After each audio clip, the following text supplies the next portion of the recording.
네, 광복 70년입니다. 그런데 과연 우리는 일본 제국주의의 그 문화나 제도나 이런 잔재를 깨끗이 청산했는가도 생각해 볼 필요가 있습니다. 박한영 민족문제연구소 교육 홍보실장입니다. 안녕하십니까? 네, 안녕하세요. 네, 학교 현장에 남아있는 일제 잔재들, 이 질문을 하려니까 연세 드신 분들이 아직도 벤또 가져왔니? 이 말씀 하시더라고요. 도시락이 아니고. 네, 말씀해 주십시오. 어떤 게 있습니까? 네, 물론 이제 과거보다 학교에 일제 잔재가 이제 남은 게 많지는 않습니다. 네, 네. 그래도 우리가 아직도 이제 남아있다고 얘기하신 게 애국조회 들어보셨죠? 네, 네. 매주 올려 애국조회하고 국회 하강식 같은 것들. 네. 일제 강점기에 사실 애국조에서 나온 것입니다. 네. 그리고 우리가 보통 이제 통상서는 반장과 주번 같은 것들도 그런 용어들이 있죠. 네. 학교부터 명제는. 그러나 이 반장과 주번 같은 경우는 일제 강점기의 군국주의 문화와 관계가 되어 있어요. 쉽게 네. 말하면 내무반장이나 주번 하사관 같은 것이 군 내무반 생활에 있지 않습니까? 네, 네. 그러한 것들이 사실은 학교에 적용이 된 겁니다. 일제 강점기에. 네, 네. 지금은 거의 하고 있지 않지만 한 70년대부터 80년대 계속 이루어졌던 국기에 대한 맹세라고 하는 것이 있었죠. 우리가 네, 네. 암기하던. 네.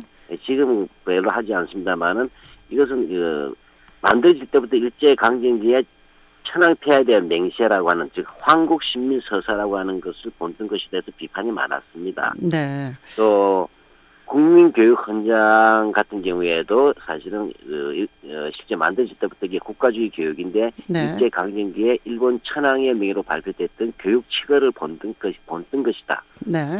또 이게 좀 지금은 거의 하지 않는 걸로 제가 알고 있습니다. 일기 검사 한 적이 많지 않습니까? 초중학교. 네, 네, 네. 사실 이것도 지금하고는 취지가 다르다고는 하지만 네. 일제 강점기에는 학생들의 어떤 내면 생활 지도라는 게 있어서 일기 검사가 있었고 일기장을 의무적으로 갖다 도장을 네. 받았어야 됐어요. 네, 네.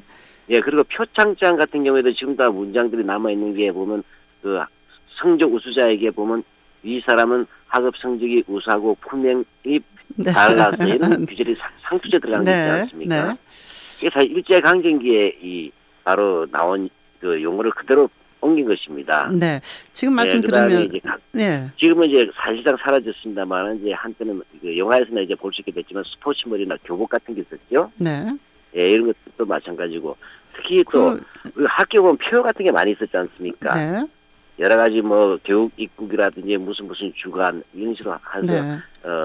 학교에 여러 가지 입구에다 걸어놓는데 이런 슬로건식 어떤 그런 것들이 일제 예. 강점기에 시작된 것입니다. 네, 지금 말씀 들으면서 그 국기 하강식을 그 의무적으로 하는 것에 대한 문제를 제기하시는 거죠. 국기가 내려갈 네네. 때 자발적으로 국가에 대한 존엄과 존경을 표시해서 국민 의례를 한다든지 하는 것까지야 말할 수 없는 거 아닙니까?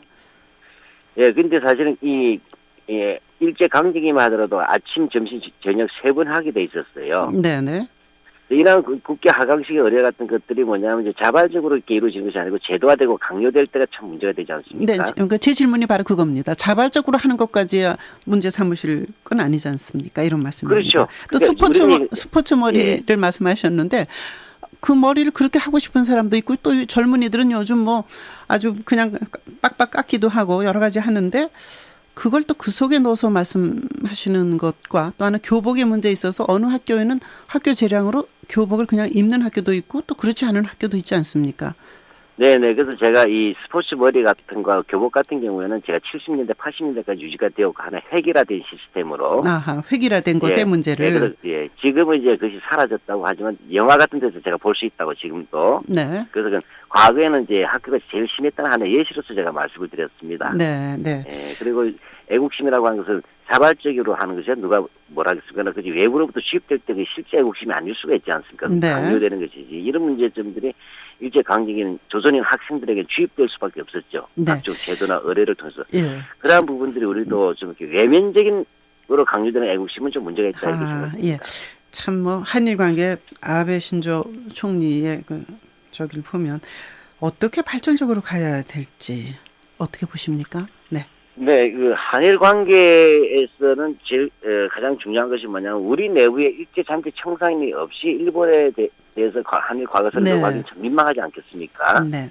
이런 데서 우리 내부에서 다 뜻한 하나의 그 원칙을 세운다는 부분이 있고 두 번째로는 저는 이 네, 시간이 감정적인 짧아서. 반일주의라든지 네네. 예, 무조건적인 한일 친선을 하지 말고 한일 과거사 청산 자체가 과거 문제 말이야 미래 동아시아 평화 공동체를 만들어내는 실제적인 미래를 네. 위한 우리 후손을 위한 작업이라는 것이 좀 널리 알려졌으면 좋겠습니다. 알겠습니다. 오늘 말씀 고맙습니다. 민족문제연구소의 교육홍보실장 박한영 실장으로부터 말씀 들었습니다. 세상을 연다 박찬숙입니다. 마칠 시간입니다. 지금까지 제작의 현준호, 오인환, 소영선, 최미근 PD, 구성의 이영미, 진행의 저 박찬숙이었습니다. 내일 아침 7시 여러분 다시 초대하겠습니다.